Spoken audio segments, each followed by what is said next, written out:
And now, Spots Before Your Ears Productions bring you...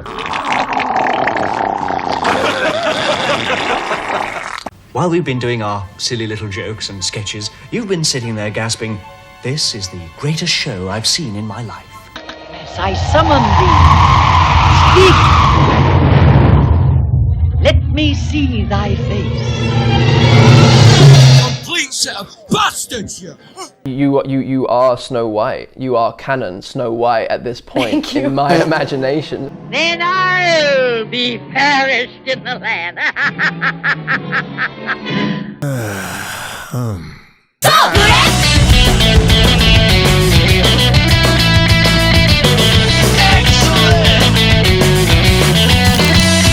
Well, without further ado, folks, let's check out this red carpet interview with Rachel Zegler herself, the woman who is probably the most roasted person at the moment in the world. So Meghan Markle, move over, because this Queen Biatch is here to stay until you release another autobiography. So without further ado, folks, let's just check this out, because it is gold nuggets that even Willy Wonka couldn't even comprehend in his chocolate factory.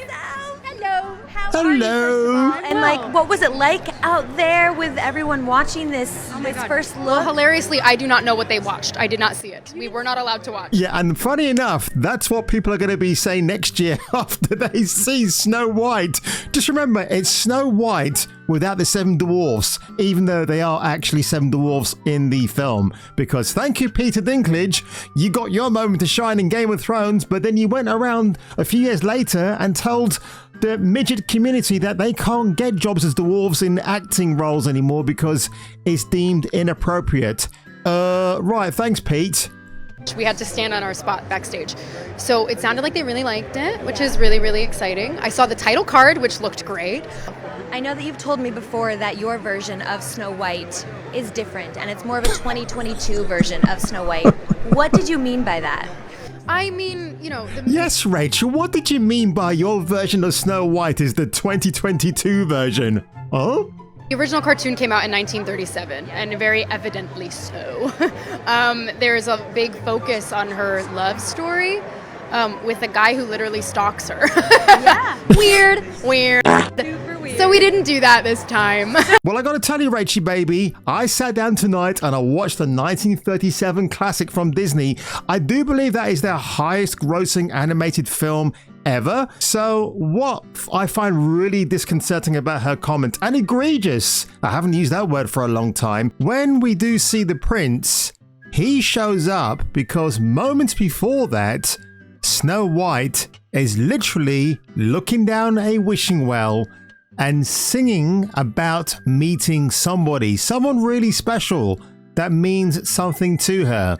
But I guess, Rachel, being the entitled princess that you think you are, of course, true love just comes to you in the form of a boyfriend you might have met online or bumped into at a Hollywood party. Oh my God. But honestly, at the very end of the film, because she is dead, that's Snow White, not Rachel Zegler, I wouldn't wish that on her at all.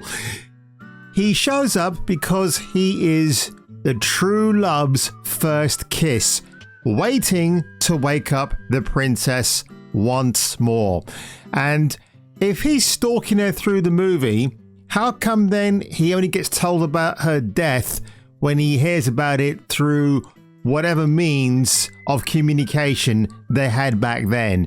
So I find her, well, he's a stalker in 1937. I mean, stalking a person has a lot of dangerous intent, and the prince in that animated classic has no dangerous intent or malevolence towards Snow White. He's enamored by her, he's entranced by her. He doesn't know her, but he wants to get to know her. This is 1937, folks. It was a different time altogether. I'm saying that like I was actually there, but you never know. No, prince or a different kind of prince? We have a different approach to what I'm sure a lot of people will assume is a love story just because, like, we cast a guy in the movie. Because he's a gay prince. Welcome to my kingdom, my gay kingdom. Andrew Burnap, great dude. Yeah. It's one of those things that I think everyone's going to have their assumptions about what it's actually going to be, but it's really not about the love story at all, which is really, really wonderful. And whether or not she finds love along the way is anybody's guess until... Well, the thing is, some really esteemed screenwriters will tell you this. The essence of a good story is boy meets girl, man meets woman, and you've got your template for a plot right there. But apparently, according to Rachel Zegler, this version of Snow White, well, we're not sure there's going to be a cringy love story, and this guy called Jonathan is going to be coming along for the ride. I'm assuming he's going to be simping for her and telling her how great she is. 2024.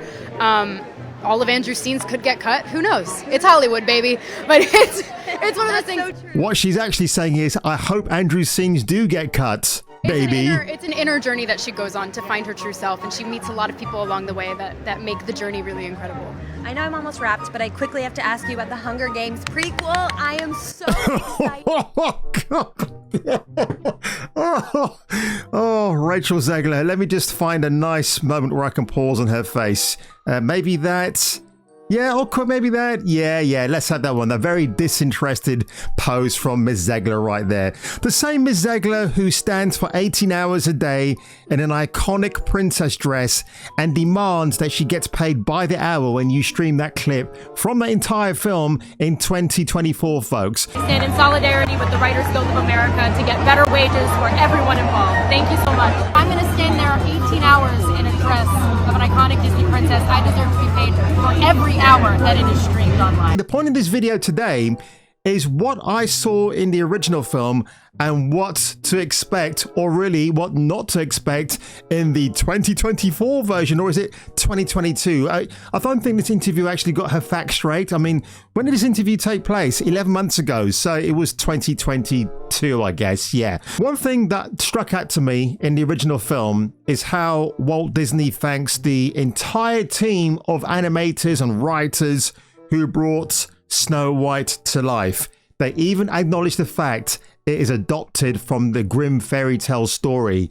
But I guess the new version is going to be, well, we've just adopted the Snow White story, but we're not going to acknowledge the Grimm fairy tale's origins, the provenance. Now, we're not going to do that. The character of Snow White herself, yes, she's gorgeous. She's as pure as the driven snow.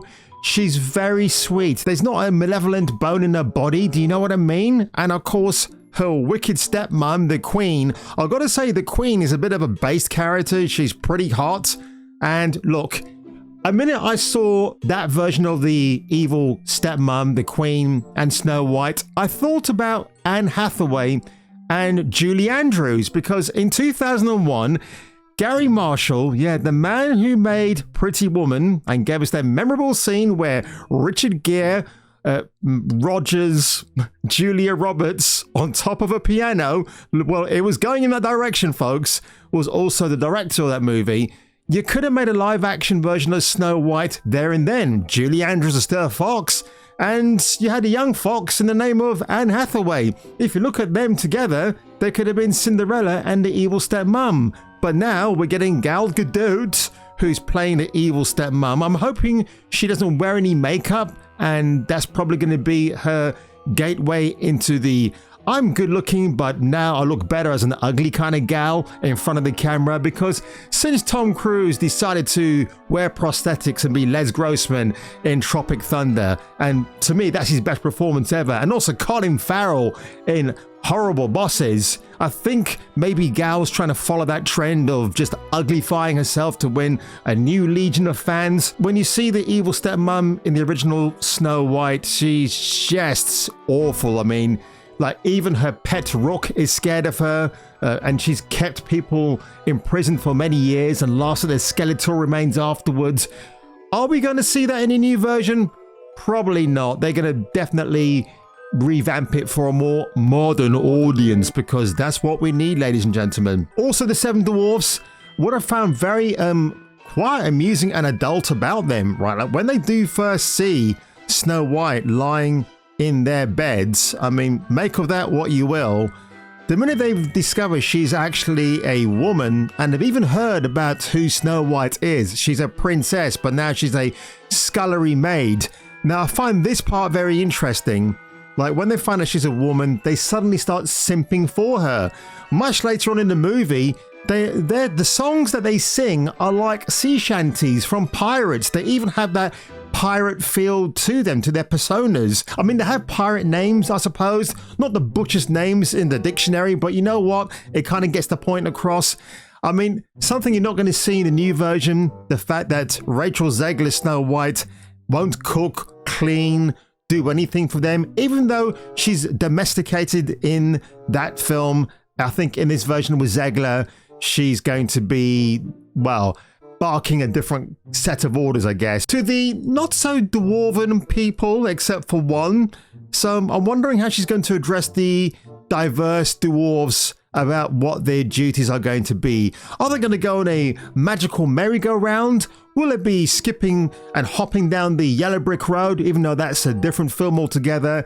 Who knows? And in fact, the film is set in 1937. What's this version with Rachel Zegler? What year is it going to be set in? I think it's personally going to be set in an alternative version of 1937. That's what I believe it's going to be. I've got to say the most amorous of the bunch is Dopey, because there's a moment where he doesn't get one kiss from Snow White, he gets a second, and is trying to be greedy and go for thirds. I mean, you can't blame him. I mean, Snow White is a smoking hot babe in this film. She really is. To me, the message I get, it's kind of like a hidden message from Walt Disney, because he was quite a cheeky chappy, old Walt himself, because when you think about it, these dwarves are also virgins. They've never known the touch or feel of a woman, and then one walks into their hideout and it's like, hello, what are we going to do here? So what I will say that the most important message of this film is, the next morning when Snow White wakes up, what do we see her doing? She's praying to God. Oh my word, she's doing that. And what does she say? I want to thank you for the 7 men who have been kind to me. And I want Grumpy to like me. Holy really? Wow. I mean, when I saw that image, I thought, oh, I know why people like Zegler hates this movie. Because simply, she's a white woman and she's a Christian. She's preaching Christian values. That's what it is. Now, Zegler might not be in that court where she thinks that out loud, but behind closed doors, I think she's being spoon-fed by Ashton, her publicist. You know, the one that she thinks is so awesome. I'm going to Disney today with my publicist, Ashton, who everybody knows and loves. She's the best. So that's going to be something we won't be seeing in the brand new version of Snow White. Oh, the other significant thing about the live-action version, it's going to be bare bones. You know, I like to know what the budget is at the moment. I think it's in the 200+ million for the budget alone. And you're not going to see any singing or dancing animals, deers or rabbits fawning all over Snow White. You're not going to get any of that. Even in 500 Days of Summer, when you see Joseph Gordon-Levitt doing his song and dance at the beginning, and he's got an animated bird on his finger, you're not going to get any of that in this. I mean, at least 500 Days of Summer was a charming movie. And of course, the 1937 Snow White is incredible. The live action version will be zero charm. And again, going back to what Zegler said at the beginning of the interview, Honestly, I do not know what they watched. I did not see it. Everybody on the far left side of the media are going to be sticking up for this film. They're going to be accusing you of being racist and sexist and all these horrible words. But when the film comes around next year and they see how bad it actually is, they're going to be running out of buzzwords to think of that's going to encourage people to go and watch this film, and they need their access. They need their ESG nonsense to be inherent to their brand so they can keep making money off the economic and social and governance point of that 3-lettered pointless acronym. But honestly, ladies and gentlemen, I've had such a laugh watching this interview. Everybody's just railing on Zegler at the moment, and it's her fault. I mean, Zegler has incredible eyebrows like Marty Scorsese, but the difference is Martin Scorsese is a very talented and erstwhile dude. She is not. She's a petulant little princess who thinks she can rule the world. And Stephen Moffat, the man behind Press Gang, Doctor Who, and Sherlock Holmes, he said something that made me pause for thought recently. I mean, one of the things that Moffat did say, which I found a bit, was that he's not interested in accuracy. He wants to tell the truth. And I guess Rachel Zegler's truth is, well, a new sideliner. You're doing no harm. The character's still there. If everybody hates what you've done, then they can just go back to their preferred version. There's no harm done because you're doing your version. And although it's considered a sweeping statement by Stephen Moffat, the man does actually have a point. If you don't like something, just go back to the original. I mean, we're doing that with Star Wars and God knows The Witcher. All destroyed by chicks, I may add. She gave us a message to pass on to you.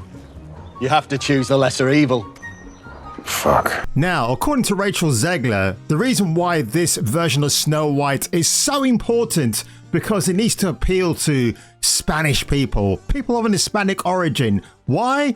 I don't know. Well, actually, if you go back to West Side Story 2 years ago, that film was made with the intent of appealing to Latinxs everywhere because the 1961 version apparently failed to do that, as well as the play from 1957. So I do feel that the messaging behind this version of Snow White really is trying to push back against everything that Disney did back in 1937. I may want to remind you, Rachel Zegler, that you are currently an employee with Disney. So for you to diss their films, their legacy, it's not really a good look, is it? And honestly, what you're doing right now with this, oh my God, honestly, I think this is going to be such a disaster. It's like standing in front of an avalanche and is wanting for it to kill you right away because honestly, you just can't take it anymore. I know I can't. You know, even though Snow White is really a big deal in like Spanish-speaking countries, Blancanieves is like a huge icon. But of course, in response to the backlash over the half-casting of Rachel Zeglet as Snow White, Andrew Garfield, her BFF, had this response for those who dared to criticize. It was like those people. Very much this, yes. It was this people that we awakening need of, to educate, the people that we need to love into awareness. love them in the right direction, exactly. And poor Andrew Garfield, I don't think he really meant that. He was kind of pausing to think about what to say. Behind closed doors, he probably has a more based opinion than you and I do. In the public eye, he can't be seen to be the bad guy. Now, I've said it once, I've said it again, and there will be a third time I do utter these famous words.